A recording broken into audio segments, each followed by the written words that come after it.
I looked at the last 5 Super Bowl participants, right? Yep. Those 10 teams. And I wanted to see where they ranked offensively and defensively with points and not with yards. And quite simply, I think you agree that this game is about scoring points and holding your team to not scoring as many. You know, yards can happen, but if you can just keep teams out of the end zone, just specifically to that, right, and hold them to field goals, that can mean a huge difference in winning and losing a ball game. So I wanted to take a look just there. Do you think that's a fair way to assess what kind of teams that we had here? Yeah, they handed us the Lombardi Trophy in 1996. We had more points than the Patriots did that day. Right. Yeah, that's what it came down to. It came down to Reggie White making 2 stops back-to-back to win the game, but that's basically where you're at. And you know, I've had a lot of defensive coordinators over the years tell me, Brian, it's not about the yards, it's about the points. You know, if you find a way to keep people out of the end zone, you know, force them to kick field goals, maybe turn them over, you're going to win a lot of games. And I've always subscribed to that theory right there. Now, you've had, of the 10 teams, 6 of them had defenses that gave up a ton of yards. They finished in the lower half of the NFL. So that kind of goes to the point. Interestingly enough, there are only 2 out of the 10 that finished outside of the top 10 in defense and points. And that were the Los Angeles Rams with Aaron Donald, Aqib Talib. It's amazing. Marcus Peters. I mean, they were 20th. Yeah. It's just crazy. It is. And then also you had Atlanta, who I think, well, I can't read my handwriting. I don't know if that's a 7 or a 1. Either way, they were in the 20s. But I will say, again, with that defense and Dan Quinn being the head coach of that group, that it was a young one.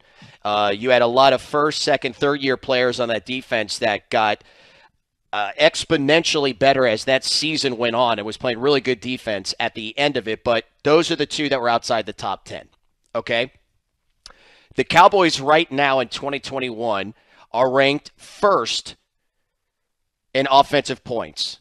They are ranked 7th in defense in points allowed. So this is where I go, okay, Kansas City last year, 6 and 10, respectively, offense, defense. But it was Tampa who was ranked 3rd offensively and 8th defensively.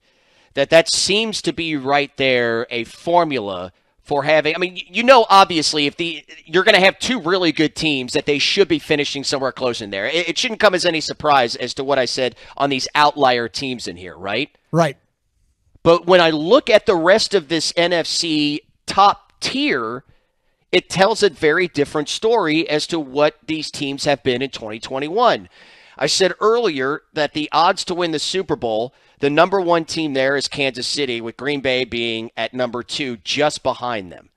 So, obviously, Green Bay is the favorite to win the NFC according to Vegas. Well, Green Bay this season is just 13th in points on offense, and that same number on defense.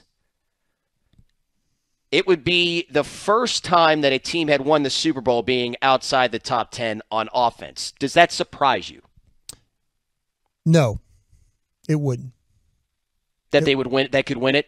No, it wouldn't, because to me, I mean, I say that just because of Green Bay. I think that Green Bay could play a couple different ways. But, you know, to me, I just feel like that the Green Bay finds a way just to score enough. You know, so it doesn't, but, you know, and that's kind of where their season is gone. They find a way to win these games by just scoring enough. But yeah, overall though, yeah, I mean, because we just talked about it. It's about the points. It's about defending the points. But for that team, it wouldn't surprise me. It wouldn't surprise me if they finished outside it, just because I kind of feel like that the way they play, the style of play, the quarterback doesn't turn over the ball. You know, they're not going to get in a lot of games where, you know, there's not going to be probably a big gap with the point differentials with those guys. They've kind of struggled along the way too with their defense, with the health of their defense. So you know, it's funny. That's the one team that I wouldn't be surprised about. All right, so I mentioned on those teams outside the top 10 defensively, and that was the Rams and the Falcons within the last 5 Super Bowls. Mm-hmm. Well, if you went beyond that, guess what other team you could throw in there? The Aaron Rodgers-led Green Bay Packers. That was a 10-6 team. Is what it was. That was a team that did not win that division. No. That was they had to go into Chicago to win the NFC Championship. Yep, they sure did. I mean, that is a team that, if you remember, it was 10-6. It struggled. I mean, throughout the season, they dealt with a lot of different things. I remember that year as well. But yeah, that was a team that once again got hot. You look at the teams that for example, I use the Giants a lot as the Super Bowls they won. Mm-hmm. It was a 9-7 team, that won that Super Bowl that one year for the Giants. It's just a matter of getting hot at the right time and then being able to put the defense together and score enough on the offense. But that McCarthy team, that he's had teams I think that have been better that got bounced. But that team that won the Super Bowl, man, I mean, they did a great job. I mean, they did a super job, and and they able, with Charles Woodson and that crew. I mean, they played some games in the playoffs on the road, and you didn't think they were going to win a couple of those games, and they were able to pull it off. Now, the Packers have not had as much success recently in losing a lot of these games. We talked the last 2 years in losing the NFC Championship games at home. That despite the fact last year Tom Brady threw 3 picks. I mean, Tom had a bad game. He did. He made the plays at the end like Tom always does. But the entirety of it, he had put the Bucs in peril, really. Yeah. And, he had to really bail him out of what he had put him into. Now, of these 10 teams to play in the Super Bowl, the last 5, there's only one team that finished outside the top 5 in offensive points. I don't even want to ask because I would have never have gotten this. It would have taken me probably to the last team picked to know that it was last year's Kansas City Chiefs that were actually ranked 6th. Does that surprise you? Yeah, that does. Because when you think of the Chiefs and you think of Chiefs offensively, you think of up and down the field and a lot of points is what you think. So yes, that would be surprising to me there. I mean, all of them, when you look, Kansas City was ranked 6th, Tampa Bay 3rd. Year before that, San Francisco and Kansas City. 49ers were 2nd, the Chiefs were 5th. Rams were 2nd, New England 4th. It's amazing. They're 1, 2, 3, or 4. Where you look at defensive points-wise, Kansas City last year 10, Tampa Bay 8. San Francisco was ranked 8th, Kansas City 7th. Mentioned the Rams at 20th. The Patriots that year are ranked 7th. You got a lot of teams that are in the back end of the top 10 if they made it in there at all defensively. So it does go to show you that offense seems to be reigning supreme here when we're looking at making it to the Super Bowl. And the Cowboys are at number 1, Tampa Bay at number 2, and the Rams at 6 with the Packers at 13. Does that tell you anything? Man, I mean, again, I want to believe that, and again, I talked about Green Bay, but I just feel like, though, that you have to have that ability. And, I went back, it's funny, as you said, the Chiefs, I went back and looked at their season from last year.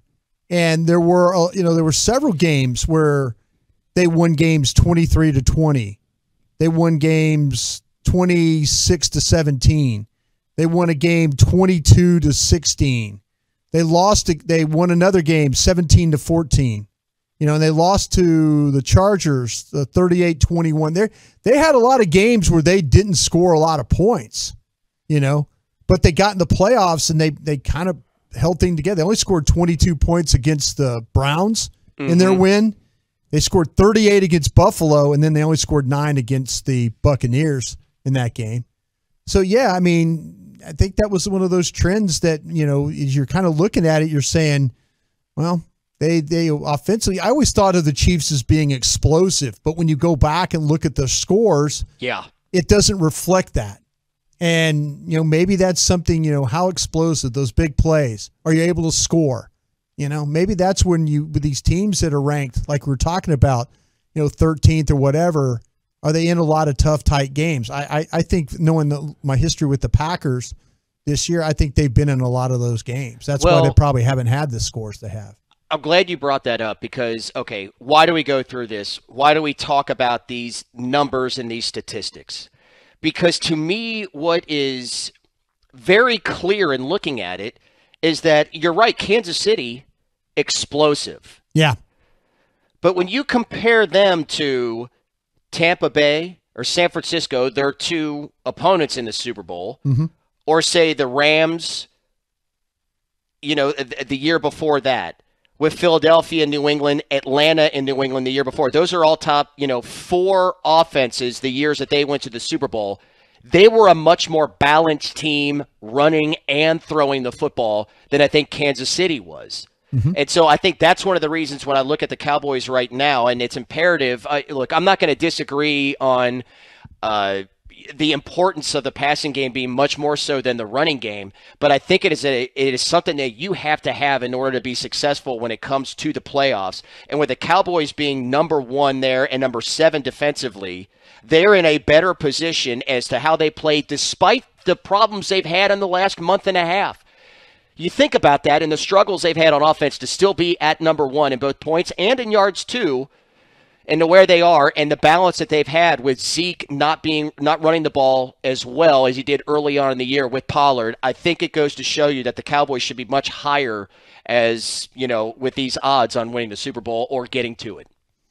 Yeah, no, and I think that people need to give the Cowboys a lot more credit on defense too, as we were talking about. I mean, we talk about the offense and the problems that they've had, but you look at overall on defense, Bobby Belt had an interesting stat he threw out to us yesterday talking about the Dallas Cowboys, on defense, average drive of opponent is like 2 minutes, 30 seconds. Yeah. You look at average drive, they're first. You look at number of plays, they're first.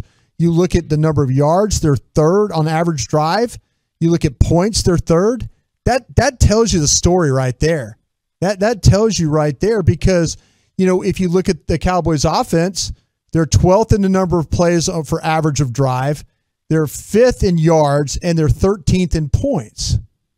So, that they've had some struggles here as of late. But the fact that the Cowboys are, when you look at time, plays, yards, and points, man, that's championship type football to me. Because the offense isn't struggling. I mean, yeah, they're struggle, but it's not to the point where they're like ranked 28th or 29th or something like that. I kind of have hope, like I say, what I've seen with this offensive line coming back with Tyron Smith and those guys all being back. I'm interested to see how this offensive line plays these next 2 weeks. I think it'll be better. I think the offense will be better. I mean, they obviously at home, they got this game against the Cardinals at home. They played great at home. I'm more optimistic about the offense because I think the defense can do whatever they need to shut somebody down. The only other team in the NFL that is as balanced point-wise in the NFL as the Dallas Cowboys are the Kansas City Chiefs. 4th on offense, 5th you gave up, on defense. Yeah, so. You gave up 3 points to the Chiefs in the second half of that game. Right. If you'd had any offense in that game, you could have won at that. You could have gone to Arrowhead and got a victory there. But, you didn't. But your defense gave up 3 points to that bunch. That says a lot. That was very eye-opening to me.